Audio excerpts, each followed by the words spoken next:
Hello, in this short video I'm going to help you take your first steps in setting up and using your new RFSoC 2x2 development board with the Pink software framework. Firstly, we will start with some simple instructions to set up the RFSoC 2x2 platform. Then we will take our first steps with the RFSoC using Pink by running a simple example that uses the RF data converters. Finally, the RFSoC Studio will be introduced and installed on the RFSoC 2x2 platform. Let's get started by unboxing the RFSoC 2x2 development board. To set up your RFSoC 2x2, begin by unboxing your development board. Locate the provided SD card and insert it into the SD card slot. This SD card is already loaded with the Pink version 2.6 operating system. Now connect the provided SMA cables in loopback mode. Here you will simply connect DAC1 to ADC1 and DAC2 to ADC2. Connect an Ethernet cable between the RFSoC 2x2 and a computer or router. Connect a USB cable between the RFSoC 2x2 and the computer. Connect the power cable between your board and an electrical outlet. You can now switch on your RFSoC 2x2 platform. For the remainder of this demonstration, you will need to connect your RFSoC 2x2 to the internet. When you have obtained the IP address of your RFSoC 2x2 development board, we can begin accessing the Jupyter Lab interface on the board through our computer web browser. In this demonstration, we are using Google Chrome. Note that we must use Jupyter Lab for the following demonstration. This can be accessed using the link provided on the screen. You should replace the IP address with your board's IP address. The RFSoC 2x2 development board is now ready for the remainder of this demonstration.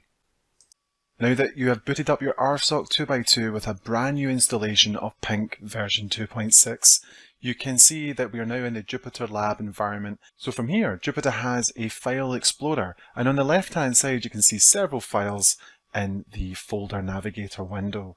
So we're just going to open up an example now that uses the RF data converters.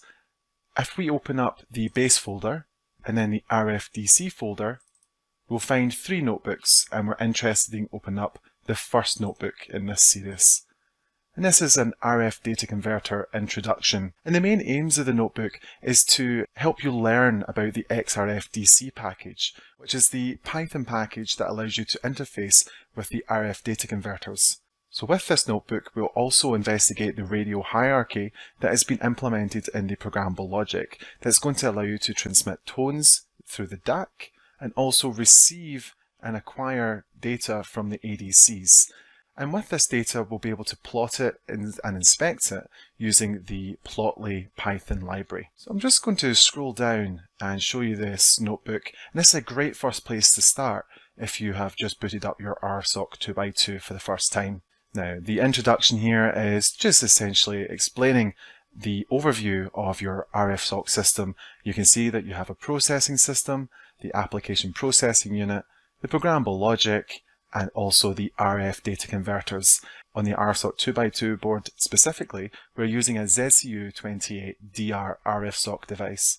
This device has 4 ADC tiles, and it also has 2 DAC tiles. The RFSoC 2x2 only has 2 ADCs and 2 DACs. On the ADC side, this diagram is showing you that block 0 on tile 224 and block 0 on tile 226 are connected to the SMAs on the board. Similarly, on the DAC side, block 0 of tile 228 and block 0 of tile 229 are also connected to the SMAs on your RFSoC 2x2 development board. Now if we just scroll down, we have some more diagrams illustrating the base functionality of your RF ADC and RF DAC blocks. Now to run the demonstration that this notebook is going to provide, we're going to do some hardware setup, and that means we need to implement loopback cables between DAC2 and ADC2 and DAC1 and ADC1. To do this, simply use an SMA cable which is no longer than 30 centimeters. Now this demonstration, as I previously mentioned, uses a radio hierarchy in the programmable logic. What this essentially means is that the RF data converter has been interfaced to some custom logic that will allow us to transmit tones through the DACs and also acquire and visualize data at the ADCs. So scrolling down, we can see that on the left-hand side, we have an Amplitude Controller that communicates with the RF DAC blocks on our RF data converter core. On the right-hand side, we have a packet generator and AXI Direct Memory Access module that allows us to transfer data from the programmable logic into external memory. From the processing system, the user can then access external memory to acquire this data. Now, by scrolling down, you can see that we have some code cells to run. The first code cell is going to import the RFSoC 2x2 base overlay, which contains the radio hierarchy block. So we're going to run this cell now. And this is going to take a little moment to execute because we're going to program the FPGA with the base bit stream. So in the following cell, we're going to generate low jitter clocks that are off chip. And these clocks are going to be used to feed the phase locked loops, or PLLs, in our RF data converters. These clocks are essential for the operation of the RF DAC and RF ADC. So the final cell in this section is going to allow us to retrieve documentation about the radio hierarchy. So if we execute this, we can see that the doc string appears and it's showing the hierarchy driver for the radio hierarchy subsystem. Now, scrolling down, we're going to look at the transmitter and receiver blocks in this radio hierarchy. Firstly, we can get the channel description of the transmitter. Running this allows us to see that there are two channels in our system. Each channel is connected to an RF DAC block, and what's currently shown on the screen is that block 0 and tile 228 has been used, and block 0 tile 229 has been used for the other channel. If we continue, we can see that there's something very similar for the radio receiver. Now, continuing on, using the XRFDC package, we can see that there are several methods to read and write to RF block registers. These methods are common to the RF DAC and RF ADC. So for instance, if we wanted to query the QMC settings, we could simply run this cell here. Now, this will return a dictionary containing the values of the QMC settings. So for instance, the value of the enable gain register has returned 0 because we haven't enabled the QMC block inside our RF DAC hierarchy. We can also run different commands here. So if you wanted to query the mixer settings or the Nyquist zone, you could simply replace the QMC settings with the respective register that you're looking to display on the screen. So now we're going to move on to the RF data inspection section of this demonstration. And to do this, we're going to generate tones on each DAC channel. For channel 0, we're going to generate a 1000 MHz tone, and for channel 1, we're going to generate a 900 MHz tone. And this can simply be configured by running this code cell. The PL contains an amplitude controller, as I previously mentioned, so we're going to set the amplitude or the gain of the tone that is being transmitted from the DAC. And we're also going to enable the transmission of this tone. Scrolling down, we can now set up the number of samples that the receiver channel is going to transfer. Recall that our system is set up in loopback mode, so a tone transmitted from the RF DAC is going to be looped back round into the RF ADC.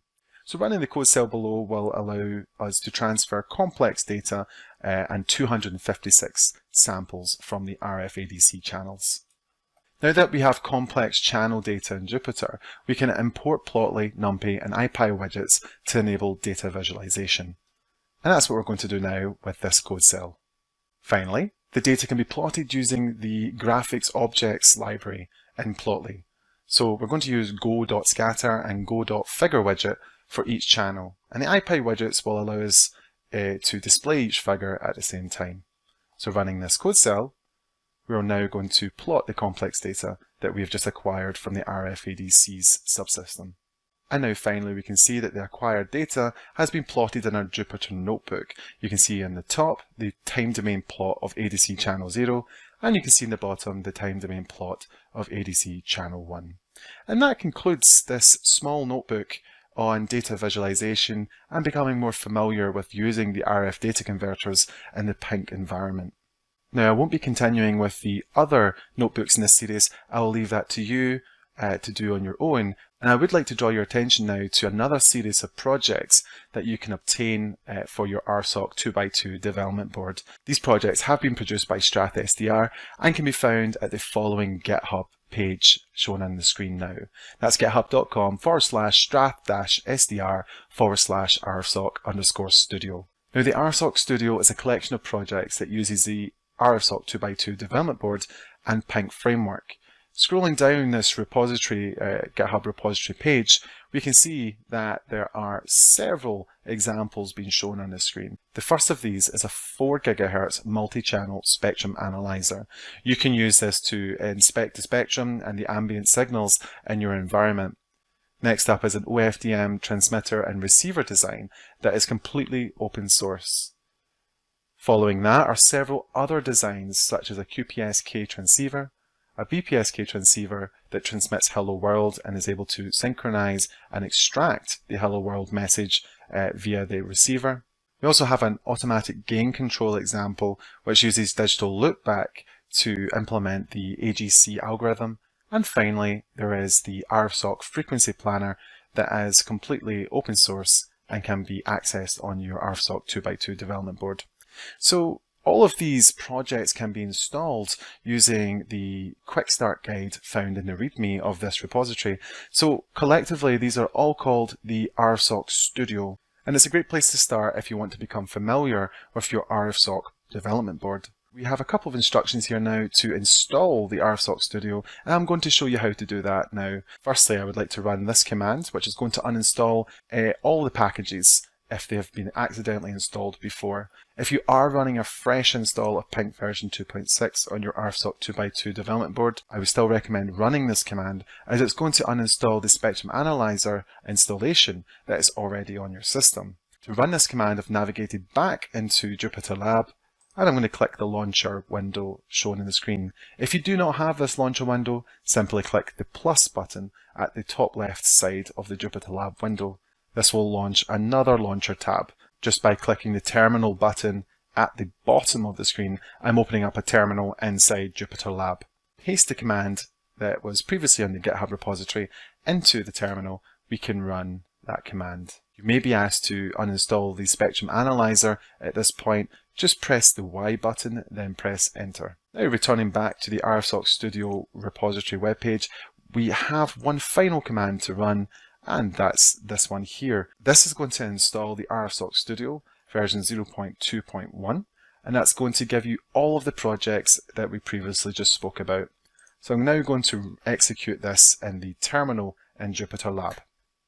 Now this will take some time as it's going to install a fair amount of packages, so your installation may take about 5 to 10 minutes depending on your internet speed. That is your Rsoc Studio now installed to your Rsoc 2x2 development board. On the left hand side in the folder window, you can now see that there are several more folders populated in this area. So now just by sorting these folders by last modified, we can quite quickly see each of the different projects and notebooks that you have access to. Now just to finish up, I would just like to show you the contents of the Rsoc Studio folder. So I'm going to double click this folder and then I'm going to open up the Getting Started guide. Now in the Getting Started notebook, you'll have some messages here about transmission safety, because you've got to bear in mind that a lot of these examples do use the RF DAC, and that means that we will be in some way or form radiating RF energy. Now just scrolling down, this is just a little reminder that we need to operate in the Jupyter Lab environment. And then finally, we're being invited to access the Rsoc Studio Hub, and by clicking this link, we'll be able to see the new notebook, which will contain several of the projects and featured projects. So the first featured projects here are the Spectrum Analyzer and Rsoc Frequency Planner. You've also got the demonstration notebooks for the OFDM, QPSK and BPSK demonstrators, and also the automatic gain control example. You've just learned how to set up your Rsoc board, access Jupyter Lab, and also run one of the base demonstrations. I hope you've enjoyed this brief introduction to your Rsoc 2x2 development board.